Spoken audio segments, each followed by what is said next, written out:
Isotope and isobar के बाद, यानी अर्थात कह सकते हैं समस्थानिक और संभारिक के बाद इसमें जो मतलब रेडियोएक्टिव बने थे उसमें देखा हमने विभिन्न प्रकार की उपयोगिताएं। अब इसमें जैसे नाभिकीय विखंडन जो होता है, नाभिक का विखंडन और नाभिकीय संलयन, दो स्टेप बीच में आते हैं। मतलब जो जैसे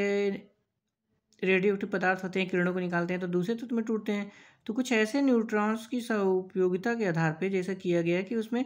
जब उन तत्वों की किसी भी बमबारी की जाती है, किसी के ऊपर किया अटैक, मतलब कह सकते हैं बमबारी करते हैं, तो जैसे उसमें रेडियो एक्टिव किरणें ही नहीं निकलती, जैसे उसमें नाभिक जो होता है वो भी क्या होते हैं, टूटने की क्षमता रखते हैं, उनको नाभिक को तोड़ने की क्षमता रखते हैं, या कह सकते हैं उनको जोड़ने की क्षमता रख सकते हैं। तो इस तरह के जो रेडियो एक्टिव पदार्थ के जो लाभ मिलाने का अल्फा बीटा गामा का जो उत्सर्जन होता है, उसी के अकॉर्डिंग जब कुछ किरणें निकलती हैं तो इसके अकॉर्डिंग कुछ और भी प्रोसेस होते हैं। जैसे इसमें न्यूक्लियर फिजन भी होता है, न्यूक्लियर जो होता है उसमें नाभिक विखंडन या संलयन भी इसमें होता है, यानी कॉन्जुगेशन जो होगा, कह सकते हैं कॉम्बिनेशन में, तो न्यूक्लियर का कॉन्जुगेशन भी होगा। तो इसमें नाभिकीय विखंडन जो सब स्टार्टिंग में आता है, दो स्टेप इसमें प्रोसेस उसमें भी होते हैं कि नाभिकीय विखंडन और नाभिकीय संलयन होता है। तो नंबर एक, जैसे इसमें नाभिकीय विखंडन इसमें किया गया, यानी न्यूक्लियर फिजन, ये भी उसी से संबंधित होता है, यानी रेडियो एक्टिव पदार्थों की जो किरणें जो होती हैं आइसोबार इस तरह से या आइसोटोप के अकॉर्डिंग ही वो संबंध होता है। तो इसमें जैसे स्टार्टिंग में सर्वप्रथम जो सब कुछ साइंटिस्ट थे इसमें, इन्होंने इसमें किया था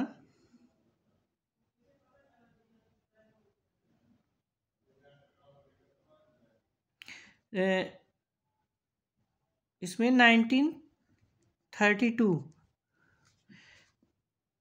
1932 में न्यूट्रॉन थे हमारे,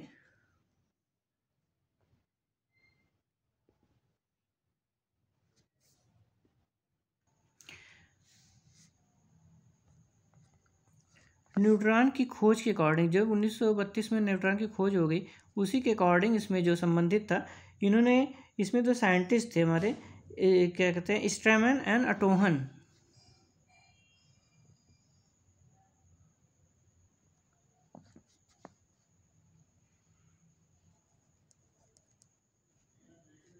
स्ट्रासमैन एंड अटोहन,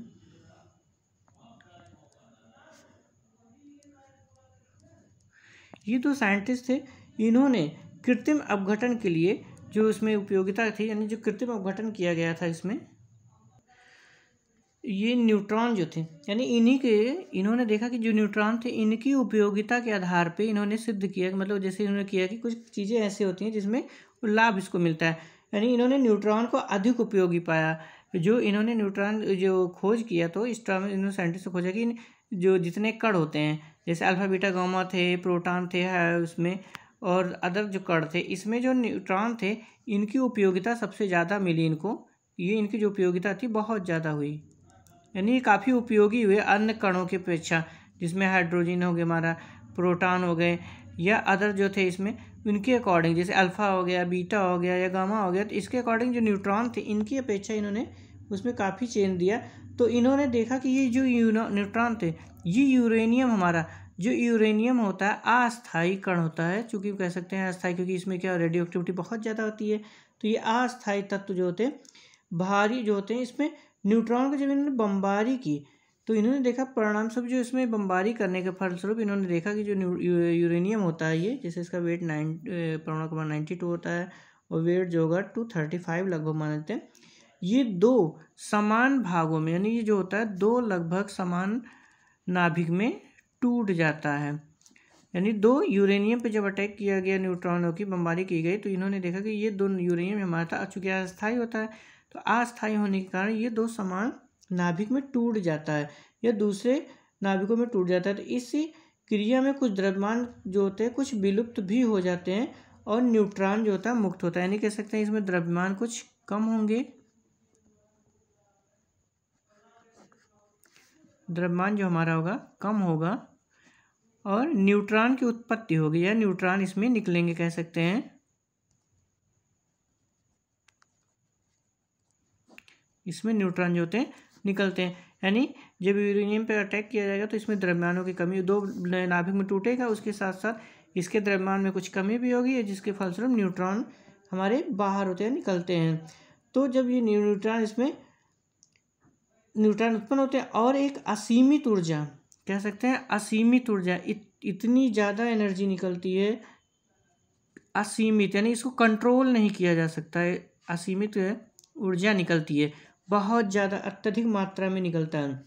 यानी जैसे मान लीजिए हम ये यूरेनियम है 92-235, इस पे जब हम न्यूट्रॉन की अटैक कर जाते हैं या बमबारी की जाती है तो ये दो समान नाभिकों में टूटता है, एक बेरियम होता है हमारा और एक दूसरा है क्रिप्टन। तो ये यहाँ पे जो होगा इसका 56 होगा, 141 होगा और इस 36 होगा, और यहाँ पे जो होगा इसका वेट जो होगा 92 होगा। तो 92 इसमें देखिए 3 की कमी हो जा रही है, तो यहाँ पे जो हमारा न्यूट्रॉन होगा क्योंकि यहाँ पे 3 होंगे तो ये 1 यानी कि कह सकते हैं 1 एक है तो ये 3 मॉलिक्यूल जैसे इसमें द्रव्यमान निकल रहा है तो 3 हो जाएंगे, तो तीनों बराबर होंगे 92 प्लस वो कितना होगा 3 होगा, 93 हो गया, और प्लस इसमें 5 यानी 6 जो होते हैं ये इसके अकॉर्डिंग 3 इसमें कवर कर लेते हैं। तो इस तरह से इसमें बनते हैं। और उसके बाद जो एनर्जी निकली, बहुत ज़्यादा एनर्जी हमारे पास निकलती है जो अनकंट्रोल होती है, इतनी मात्रा में ऊर्जा निकलती है। यानी बेरियम हमारा निकला और क्रिप्टन निकलता है, इसमें टूटने दो लगभग बराबर नाभिक में टूट के निकलेगा। तो यूरेनियम हमारा और बेरियम क्रिप्टन में इसमें कन्वर्जन हो जाता है, इसमें कन्वर्ट होता है। तो इसके अकॉर्डिंग जो हमारे जैसे नाभिक अपक्रिया जिसमें भारी नाभिक न्यूट्रॉन जो बिखरा होगा तो दो हल्के नाभिक टूटेगा, जिसी को नाभिकीय विखंडन कहा जाता है। यानी इसी को जैसे कि दो हल्के नाभिक, एक भारी नाभिक को न्यूट्रॉन की बमबारी करने के बाद जो हल्के दो नाभिकों में ब्रेक होता है, डाउन होता है या ब्रेक डाउन करते हैं तो टूटता है और एनर्जी असीमित निकलती है, इसी को नाभिकीय विखंडन कहा जाता है। यानी अर्थात कह सकते हैं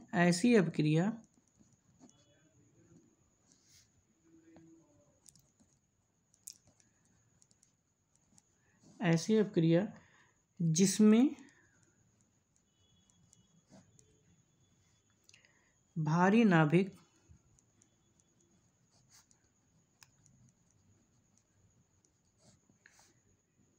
न्यूट्रॉन के कारण होता है विग्रहण, न्यूट्रॉन विग्रहण के बाद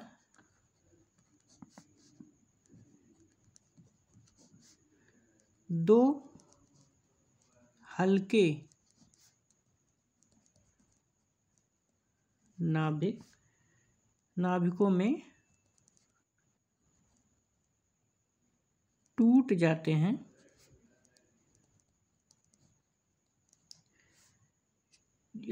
टूट जाते हैं जिसे हम नाभिकीय विखंडन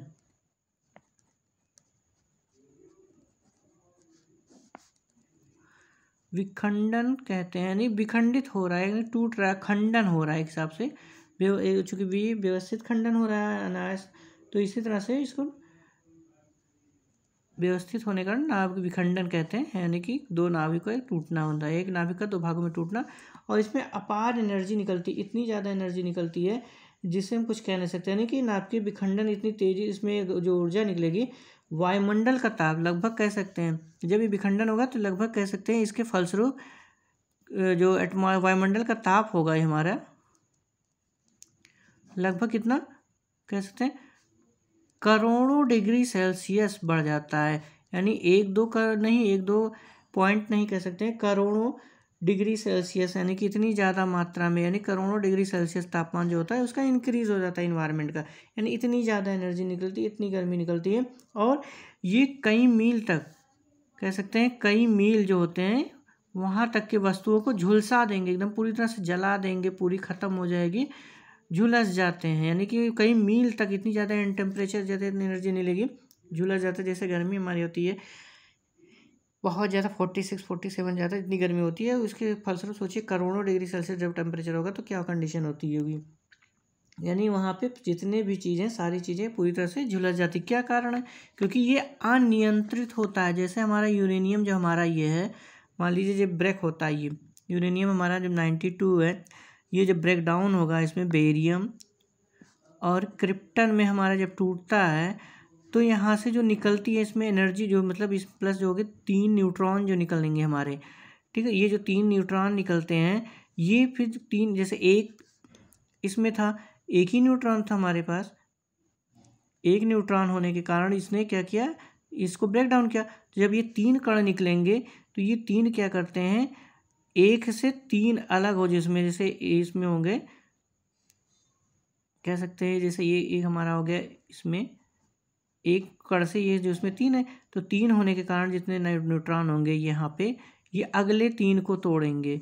इसमें से, यानी कि कह सकते हैं जितने निकलेंगे 3 अलग अलग, फिर ये अगले 3 तोड़ेंगे। अब जब इसमें से मान लीजिए 3 निकला है, तो ये यहाँ से जो होगा फिर 3 निकलेंगे यहाँ से, यानी कि प्रत्येक से 3 तोड़ेंगे। तो इस तरह से कितना हो जाएगा, जैसे कि यहाँ से निकला, फिर यहाँ से हमारा जो निकलेगा तो ये अगले 3 को तोड़ेंगे। तो इस तरह से इतनी ज़्यादा एनर्जी हो जाती है अनियंत्रित होकर, इतनी ज़्यादा एक साथ, मतलब इसे अनकंट्रोल कह सकते हैं, यानी कि एक बार करने पे एक कण से यूरेनियम के बना, तो इसमें कितने मॉलिक्यूल्स होंगे, ये सभी से इतनी भयंकर एनर्जी निकलती है, जिसके माध्यम से ये हमारा अनकंट्रोल हो जाता है और करोड़ों गुना टेम्परेचर इसका बढ़ जाता है डिग्री सेल्सियस, यानी कि जो भी चीज़ होगी ये पूरी तरह से झुलसा देते हैं, पूरी कह सकते हैं ख़त्म कर देते हैं। यहाँ पे जो भी चीज़ पाई जाती है पूरी तरह से नष्ट कर देते हैं। और ये जो होता है, ये जो नाभिकीय ऊर्जा होती है, इसका उपयोग जो भारत में हमारे यहाँ ये इसका उपयोगिता भी है, यानी कि जैसे अदर देश भी क्या करते हैं, इसका उपयोग करते हैं, मानव विकास में उपयोग करते हैं। तो ये हमारा जो होता है नाभिकीय ऊर्जा जो उपयोग है भारत में, इंडिया में, इसको विकास एंड डेवलपमेंट में यूज़ किया जाता है। ये अगस्त, इसको सबसे पहले इस तरह से नाभिकीय विकर्ण जो अगस्त में, हमारे अगस्त महीने में 1900 कह सकते हैं 1954 में ये जो होता है ट्राम्टे में भट्टी की स्थापना की गई। ट्राम्टे जो प्ले उसमें था, ट्राम्टे में, सॉरी ट्रॉम्बे है, ट्रॉम्बे में भट्टी की उपयोग बनाई गई, जिसके अंदर इसका उपयोग किया गया, जिससे हमें अत्यधिक मात्रा में एनर्जी की मात्रा उसमें प्राप्त होती है। और ये प्रेजेंट टाइम जो हमारा है राजस्थान प्लेस में जो स्थान है, राजस्थान स्थान में, जहाँ राजस्थान होता है, इस प्रदेश में यहाँ पे 2 स्थान है, तारापुर और राणा प्रताप सागर,